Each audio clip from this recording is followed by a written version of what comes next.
जय जाऊ, मी आशिष मगर. स्वागत आहे तुमचं एटीएम गुरु या यूट्यूब चॅनलवर. आणि आज आपण एक सगळ्यात महत्त्वाचा विषय घेऊन आलेलो आहे. कोर्टात नेमकं देशमुख हत्या प्रकरणामध्ये काय घडलं आणि कशा पद्धतीनं नवीन आकाची निर्मिती झालेली आहे किंवा नवीन आका, आता दुसराच आक्का बदलण्याचा जो प्रोग्राम झालेला आहे ते सगळं आपल्या समोर आता मी मांडणार आहे. पहिली गोष्ट लक्षात घ्या, आपलं तुम्ही थंबनेल पाहिलं असेल किंवा तुम्ही पाहिलं असेल की आता बीड हत्या प्रकरणामध्ये आका चेंज झालेला आहे.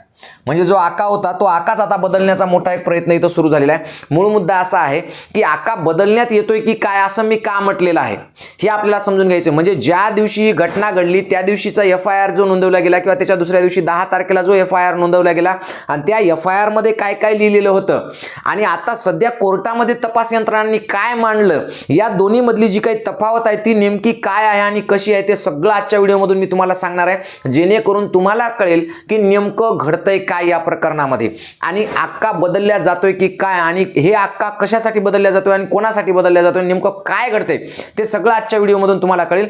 तत्पूर्वी एक महत्त्वाची सूचना तुमच्यासाठी आहे की जर तुम्ही अजूनपर्यंत एटीएम गुरु हे चॅनल सबस्क्राइब केलं नसेल तर पहिल्यांदा सबस्क्राइब करून घ्या. आणि महत्त्वाचा विषय म्हणजे आपण आता इन्स्टावर सुद्धा आलेलो आहोत, तर इन्स्टासाठी आपलं एटीएम गुरु 99 ही आपली इन्स्टा आयडी आहे. प्रत्येकाने तिला फॉलो करा, कारण तिकडे आपण छोटे छोटे रील्स आणि महत्त्वाच्या गोष्टी आपण शॉर्ट्समध्ये जे असते ते तिकडे आपण सांगत असतो. तर आता येऊ मूळ मुद्द्यावर. बघा काय झालं होतं की 9 तारखेला संतोष अण्णा देशमुख यांची हत्या झाली. म्हणजे त्यांचं सुरुवातीला अपहरण झालं आणि अपहरणानंतर त्यांची हत्या झाली. या सगळ्या प्रकरणामध्ये खंडणी ही एक सगळ्यात महत्त्वाचं कारण सांगितलं जाते की खंडणीसाठी हे सगळं प्रकरण घडले. खंडणी वसुलीसाठी ते तिथे गेले, देशमुख त्यांच्या म्हणजे विरोधात गेले किंवा त्यांनी ते खंडणी वसूल करू दिली नाही आणि मग याचा मनात राग धरून त्या दिवशीची बाचाबाची राग धरून हे सगळं होऊन त्यांचं अपहरण आणि मग हत्या असं झालं. असा एकंदरीत प्रकार घडलेला आहे. आता मूळ मुद्दा असा आहे की 9 तारखेला हे जेव्हा घडलं तेव्हा त्यांच्यासोबत त्यांचे एक बंधू होते, म्हणजे त्यांचे भाऊ होते शिवराज देशमुख नावाचे, आणि त्यांनी 9 तारखेला काय सांगितलं की पोलीस स्टेशनला जो जबाब दिला किंवा जे काही लेखी दिले त्यांनी की त्याच्यामध्ये त्यांनी असं सांगितलं की त्यांना इथून किडनॅप करण्यात आलेलं आहे किंवा अपहरण त्यांचं करण्यात आलं, त्यांच्यासोबत हे लोक होते असं सगळं त्यांनी सांगितलं. दुसऱ्या दिवशी त्यांनी आरोपींची ओळख केली, म्हणजे आरोपींना ओळखलं आणि त्यांनी सगळं सांगितलं. त्याच्यामध्ये त्यांनी जबाबामध्ये असं दिले, त्यांचा जो लेखी FIR जे आहे फाटलेली 10 तारखेची, तर त्याच्यामध्ये त्यांनी असं स्पष्टपणे सांगितलंय. त्यांनी काय सांगितलं आता तुम्हाला ते सगळं समजून सांगतो मी की बघा हे आहेत विष्णू, हे विष्णू भाऊ आहेत, आहे की नाही, विष्णू चाटे. तर हे तालुका अध्यक्ष का जिल्हा अध्यक्ष काय तालुका अध्यक्ष कोणत्या तरी पदावर आहेत मोठ्या.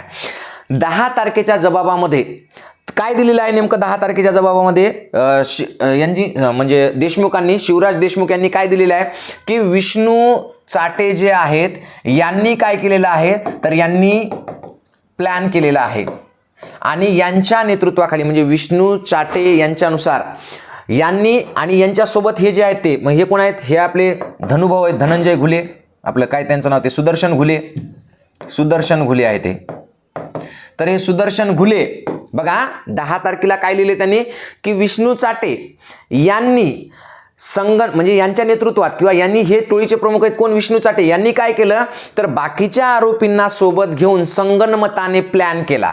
काय प्लॅन केला, देशमुखांच्या अपहरणाचा आणि हत्येचा. आणि त्यानुसार मग विष्णू चाटे यांच्या म्हणण्यानुसार हे बाकीच्या सगळ्यांनी काय केलं मग की तो प्लॅन केला, त्यांना अपहरण केलं त्यांचं आणि त्यांची निर्घृण हत्या केली.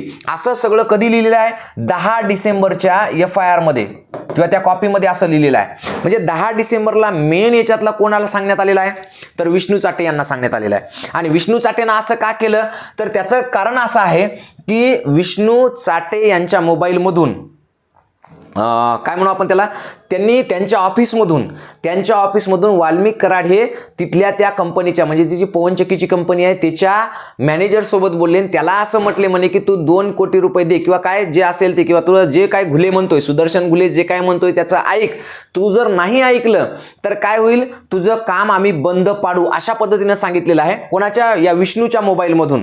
आता मूळ मुद्दा असा आहे की विष्णूचा मोबाईल गायब आहे, तो सापडत नाही. म्हणजे विष्णू चाटेला जरी अटक झालेली असेल तरी सुद्धा अजूनपर्यंत त्याचा मोबाईल सापडलेला नाही. दुसरा महत्त्वाचा मुद्दा की याच्या मोबाईलमधून कराड साहेब बोलले म्हणे त्या मॅनेजरला आणि सांगितलं की बाबा जे काही घुले सांगतोय सुदर्शन घुले ते ऐक, नाहीतर तुझं काम बंद पाडू. आणि मग सुदर्शन घुले तिथं जाऊन जे काही करायला गेला, हे सगळे जे कार्यकर्ते घेऊन आपले त्यांचे कार्यकर्ते आहेत हे सगळे कोण कोण आहेत, सुधीर सांगळे, कृष्ण आंध्रे अजून फरार आहे, सापडलात नाही. 1.5 महिने 50 दिवस होऊन गेले घटनेला, अजून सापडला नाही. प्रतीक घुले आहे, जयराम चाटे आहे, सिद्धार्थ सोनवणे आहे, महेश केदार आहे. या सगळ्याला गेला, घेऊन ते तिथे गेला. हा सोनवणे त्याच्यापैकी फक्त काय करायचा तर टीप द्यायचा की देशमुख कुठे आहेत आता, काय नाही, अशा पद्धतीने सांगायचा तो. मग आता मेन गोष्ट अशी आहे की 10 तारखेला ज्या FIR मध्ये मेन माणूस कोण सांगितला होता, किंवा आका सध्या जे प्रकरण गाजतंय की नाही, आकांचे आका आणि त्याचा पुन्हा आका आणि तेच यायचा बोक्या, तर मेन आका 10 तारखेच्या याच्यामध्ये यांना दाखवण्यात आलेलं होतं. आणि यांचे हे आका होते, कारण यांच्या फोनवरून हे बोलले होते. म्हणजे फोन कोणी केला होता? यांनी. मूळ खंडणी मागण्यासाठीचं जे काही प्रकरण आहे ते खंडणीचं कोणाचं होतं? यांचं. मग यांनी काय केलं, यांच्या फोनवरून त्या देशमुखांच्या हत्या झाली त्या पवनचक्कीतल्या, त्या गावातल्या पवनचक्कीच्या मॅनेजरला बोलले. हे सगळं त्या याच्यामध्ये लिहिलं आहे. पण आता काल जेव्हा कोर्टामध्ये सगळं तपास यंत्रणांनी जे मांडलं ते मात्र तुम्ही ऐकून थोडंसं परेशान व्हाल किंवा तुम्ही थक्क व्हाल. आता कोर्टामध्ये काय मांडण्यात आलं तपास यंत्रणातर्फे, तर तपास यंत्रणांनी असं म्हटलंय की सुदर्शन घुले हा जो आहे हा टोळी चालवतो. काय चालवतो? टोळी चालवतो. म्हणजे पहा, ठीक आहे, महत्वाची गोष्ट. यांनी आतापर्यंत 9 ते 10 असे संघटित गुन्हे यांनी केलेले आहेत. टोळीचा प्रमुख कोण आहे? हा कोण? घुले, सुदर्शन घुले टोळीचा प्रमुख आहे. त्यांनी आतापर्यंत 8-9 अशा पद्धतीनं गुन्हे केलेले आहेत. त्याच्यामुळे त्यानं काय केलं तर सुदर्शन घुलेनं या बाकीच्या सगळ्यांना कटामध्ये सामील करून घेतलं आणि संगनमताने प्लॅन केला. कोणी केला? सुदर्शन घुलेनं प्लॅन केलाय. कशाचा?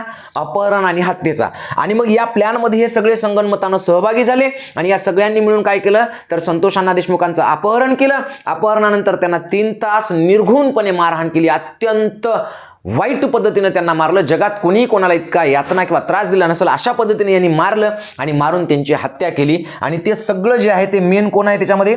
सुदर्शन घुले आहेत, असं आता तपास यंत्रणांनी म्हणलंय. आणि त्याच्यामुळं या माणसाला आणखी कस्टडी पाहिजे, याची आम्हाला सखोल चौकशी करावी लागेल. म्हणून हा माणूस कस्टडीमध्ये आणखी आम्हाला कस्टडी याची वाढवून द्या. कोणाची?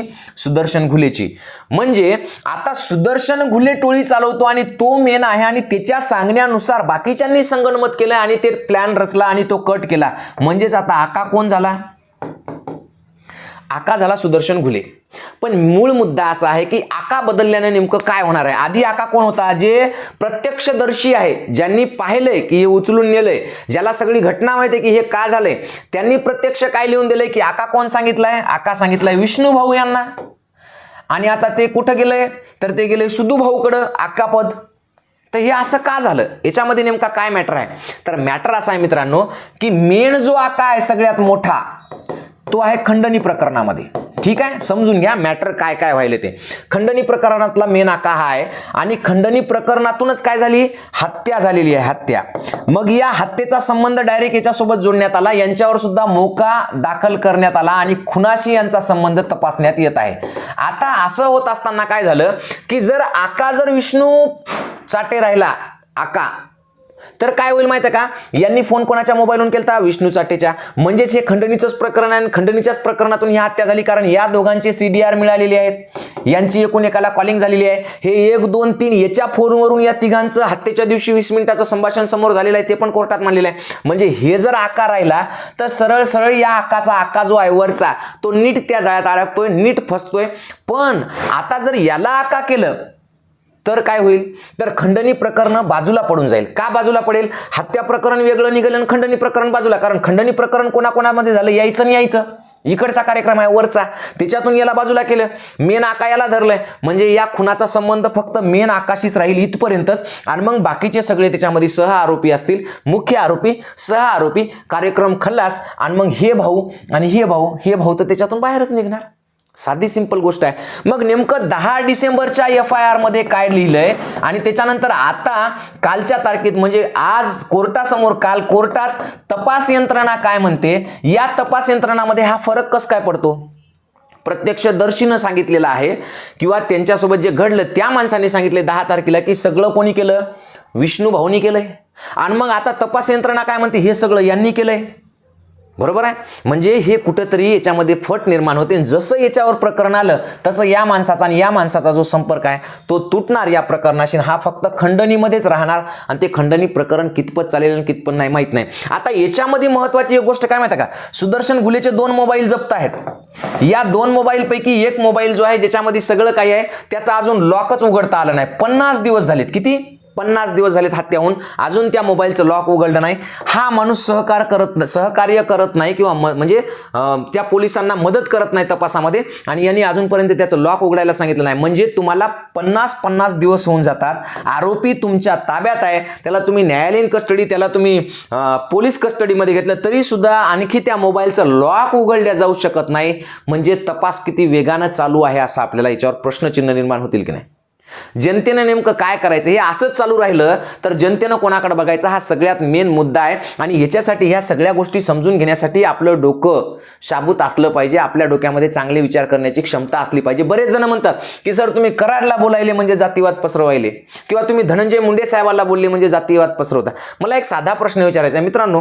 शरद पवार मराठा समाजाचा नेता आहे, म्हणजे मराठा असलेला नेता आहे. पृथ्वीराज चव्हाण असेल, त्याच्यानंतर आता कोण आहेत ते, म्हणजे भरपूर असे माजी मुख्यमंत्री म्हणून समजा विलासराव देशमुख असतील, ते तर आता हयात नाहीत पण त्यांच्यावरही टीका झालेली आहे. अशोकराव चव्हाण असतील, बाळासाहेब थोरात असतील, असे वेगवेगळे नेते, अगदी तुम्ही बीजेपीतलेही घ्या, तुम्ही भरपूर सारे मराठा समाजाचे नेते, दरेकर असतील, लाड असतील, असे भरपूर वेगवेगळे नेते आहेत. यांच्यावर किती खालच्या पातळीत टीका केली तरी कधी मराठा समाज असं म्हणते का की तुम्ही आमच्या नेत्याला बोलले तुम्ही जातीयवाद करायले म्हणून? कधीही म्हणत नाही. नेत्याला बोलणं म्हणजे जातीयवाद नसतो, ही एक साधी गोष्ट समजून घ्या. पण धनंजय मुंडेला किंवा वाल्मिक कराडांना किंवा पंकजाताईंना कोणी काही बोललं की लगेच मात्र तिथं एक गोष्ट येते की हे तुम्ही जातीवाद करायले, आमच्या नेत्याला टार्गेट केलं. आणि आमच्या नेत्याला मातीत जेलामध्ये नेऊन टाकलं तरी आम्ही काहीच म्हणत नाही. अजून घाला म्हणतो जेलामध्ये, त्याला आदर्श घोटाळ्यात सापडला का, अडकवा त्याला, अजून घाला मातीत. अजित पवारला तर आम्ही स्वतः म्हणतो 17,000 कोटीचा घोटाळा आहे का, दिसला असेल तुम्हाला घोटाळा उघडकीस आला असेल तर टाका त्याला, जिंदगीभर चक्की पिसिंग होऊ द्या, आम्ही काय म्हणतो का, नाही म्हणत. मग मूळ मुद्दा असा आहे की याला जातीयवाद न ठरवता तपास योग्य पद्धतीने झाला पाहिजे. जे खरोखुरे हत्यारे आहेत, जे खरेखुरे मारेकरी आहेत, त्यांच्यावर गुन्हा दाखल झाला पाहिजे, त्यांना शिक्षा झाली पाहिजे. हा मेन महत्वाचा मुद्दा आहे. म्हणजे सध्या कंडिशन अशी आहे की खरोखरच आता हा विष्णू चाटे बाजूला पडून सुदर्शन घुले मेन आका होईल, आणि मग फक्त एवढ्यांनाच, ज्यांनी प्रत्यक्ष कार्य केलंय, उरकवलंय, फक्त तेवढ्यांनाच शिक्षा होईल. आणि जे मास्टर माइंड आहेत किंवा आकाचे आका आणि त्याचे आका आहेत ते मात्र सुटतील की काय, अशी एक शंका आता इथं निर्माण झालेली आहे. मूळ मुद्दा, जर तुम्हाला जातीपातीच्या या सगळ्यातून बाहेर पडायचं असेल, द्वेषातून, तर खऱ्याला खरं म्हणायला शिका. आणि सगळ्यात महत्त्वाचं म्हणजे जर तुमच्या लेकराबाळाचं भविष्य तुम्हाला उज्ज्वल करायचं असेल तर तुमच्यासाठी एक खतरनाक, म्हणजे एकदम चांगली गोष्ट मी घेऊन आलेलो आहे या सगळ्यातून. बघा, सध्या आता लगेच फेब्रुवारी नंतर लगेच पोलीस भरती होणार आहे महाराष्ट्रामध्ये, पूर्ण महाराष्ट्रामध्ये. तर या पोलीस भरतीमध्ये विठ्ठल कांगणे सर आहेत आणि मी आहे. आमच्या दोघांची एकत्रित एक बॅच आहे, ऑनलाईन बॅच आहे, जिच्यामध्ये रोज तुम्हाला 3 तास शिकवल्या जाईल. कालावधी 6 महिन्याचा आहे. स्टार्ट होणार आहे 14 फेब्रुवारीला, व्हॅलेंटाईन डेच्या दिवशी हे सुरू होणार आहे, बरोबर आहे. आणि 14 ते 18 असे 5 दिवस फ्री असणार आहे. डेमो क्लास आहे, फ्री. आणि त्याच्यानंतर 19 फेब्रुवारीला फक्त 100 रुपयामध्ये तुम्ही ही बॅच घेऊ शकणार आहात. आणि ते पण 6 महिन्यासाठीची बॅच आहे. त्याच्यामध्ये आम्ही दोघंही जण, म्हणजे सर शिकवतील, जीके शिकवतात, गणित शिकवतात, बुद्धिमत्ता सचिन सर शिकवतात, आणि मी मराठी व्याकरण शिकवणार आहे. आणि विठ्ठल कांगणे सर माझे विद्यार्थी आहेत. त्यांनी सांगितलं, रिक्वेस्ट केली की सर आपण परत पुन्हा एकदा पहिल्यासारखं लोकांना काहीतरी देऊ, समाजाप्रती आपलं देणं लागतं, लोक खूप जातीवाद म्हणायत, आपण दोघं जण एकत्र येऊन या महाराष्ट्रातल्या तरुणाईसाठी काहीतरी करू. म्हणून आम्ही दोघं जण एकत्र येऊन पोलीस भरतीची बॅच 2025 साठीची सुरू करत आहोत. आणि ती सुद्धा 19 फेब्रुवारीला तुम्हाला मिळेल फक्त 100 रुपयामध्ये. त्याच्यामध्ये आम्ही रोज 3 तास लाईव्ह शिकवणार, मी पण आणि ते पण, दोघं पण, कांगणे सर पण आणि मी पण. त्याच्यामुळे महाराष्ट्रातल्या प्रत्येक पोलीस भरतीची तयारी करणाऱ्या विद्यार्थ्याला माझी कळकळीची विनंती आहे की तुम्ही काय करा, VK क्लास ॲप आहे बघा, त्यांचं ॲपची लिंक ते मी त्याच्यात टाकून देतो बघा. VK क्लास, VK क्लास हे त्यांचं ॲप आहे प्ले स्टोअरला. या प्ले स्टोअरवर जा, VK क्लास ॲप डाउनलोड करा आणि ही बॅच तुम्हाला 14 फेब्रुवारीला तिथे मिळेल. आत्तापासूनच डाउनलोड करून घ्या, कारण पुन्हा क्रॅश होईल, म्हणजे खूप जास्त लोक त्याच्यात येतील. पुढची गोष्ट आणखी सांगतो, महत्त्वाची गोष्ट, की बघा, मी स्वतः जिल्हा परिषद शाळेतल्या गोरगरिबातल्या खेड्यातल्या लेकरांना शिकता यावं, पैसा अडथळा ठरू नये म्हणून 15 फेब्रुवारीपासून नवोदयची 2026 साठीची बॅच चालू करतोय 15 फेब्रुवारीला. तर 15 फेब्रुवारीची बॅच जर कोणाला पाहिजे असेल, तुमच्या घरात जर लहान लेकरं असतील 3रीला 4थीला किंवा 5वीला, तर यांना या बॅचमध्ये जॉईन करण्यासाठी ATM गुरु एज्युकेशन नावाचं ॲप आहे किंवा ATM गुरुजी नावाचं ॲप आहे, ATM गुरुजी नावाचं. तर हे ॲप तुम्ही काय करा, डाउनलोड करून घ्या आणि त्याच्यामध्ये तुम्हाला ही बॅच मिळेल 15 फेब्रुवारीपासून फ्री आहे. नवोदय स्कॉलरशिपसाठी, नवोदयसाठी, 5वी नवोदयसाठी फ्री बॅच आहे बरं का, पैसे नाहीत हा. परत सांगतोय, कोणत्याही जाती धर्माचा समाजाचा कोणी असो, ज्याला शिक्षणात आवड आहे, ज्याला शिकायचे त्याच्यासाठी फ्री बॅच आहे. परत एकदा सांगतो, ATM गुरु नावाची इन्स्टा आयडी आहे आपली, तिला फॉलो करून ठेवा. आणि सगळ्यात महत्त्वाचं म्हणजे ATM गुरु या चॅनलला सबस्क्राईब करा. हा व्हिडिओ जास्तीत जास्त लोकांपर्यंत पोहोचवा. किमान पोलीस भरतीची तयारी करणारी किंवा नवोदयचे विद्यार्थी कोणी असतील तर त्यांच्यासाठी तरी हा व्हिडिओ दुसऱ्यांपर्यंत पाठवा, की बाबा तुम्हाला फक्त 100 रुपयामध्ये संपूर्ण पोलीस भरती 6 महिने शिकवल्या जाणार, ज्याची फीस 2-2, 3-3 हजार घेतात लोक. तर त्यामुळं ते सगळं खरेदी करा, एवढी तुम्हाला विनंती करतो. परत एकदा ATM गुरु चॅनलला सबस्क्राईब करा असं सांगतो आणि थांबतो. जय जिजाऊ, जय शिवराय.